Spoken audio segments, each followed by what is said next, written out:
আসসালামু আলাইকুম। মসুর ডাল না হলে ভাত খেতে পারেন না।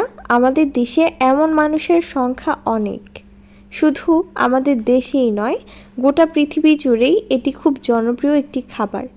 মসুর ডাল দিয়ে তৈরি করা হয় নানা রকমের পুষ্টিকর ও মুখরোচক খাবার, যেমন ডালের চচ্চড়ি, ডালনা, নিরামিষ, পেঁয়াজু, ডাল পুরি, ডালের স্যুপ, আম ডাল, পুঁই শাক দিয়ে ডাল ইত্যাদি।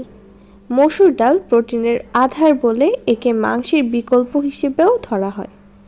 মসুর ডাল শুধু সুস্বাদুই নয়, এতে রয়েছে প্রচুর পরিমাণে পুষ্টিগুণ, যেমন খনিজ পদার্থ, আঁশ, খাদ্যশক্তি, আমিষ, ক্যালসিয়াম, লৌহ, ক্যারোটিন, ভিটামিন B2 ও শর্করা ইত্যাদি। বিভিন্ন গবেষণায় দেখা গেছে নিয়মিত মসুর ডালের মতো উচ্চ ফাইবার সমৃদ্ধ খাবার খেলে হার্টের ঝুঁকি অনেকটাই কমে যায়।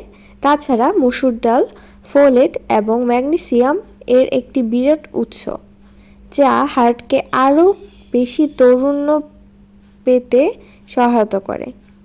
ম্যাগনেসিয়াম শরীরের সর্বাত্র রক্তে অক্সিজেন ও পুষ্টি প্রবাহ করতে সাহায্য করে।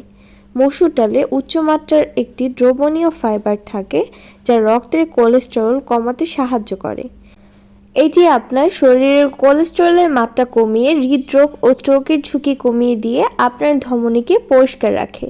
মসুর ডালের ফাইবার আরও অনেক উপকারিতা রয়েছে। এটি শরীরের চিনি পরিমাণ কমিয়ে ডায়াবেটিস নিয়ন্ত্রণ করে। তাছাড়া এটি উচ্চ রক্তচাপ কমাতেও গুরুত্বপূর্ণ ভূমিকা পালন করে। মসুর ডালে প্রচুর পরিমাণে খাদ্য আঁশ রয়েছে, ফলে এটি হজমে সহায়তা করে। এছাড়াও কোষ্ঠকাঠিন্য প্রতিরোধের জন্য এটি একটি আদর্শ খাবার।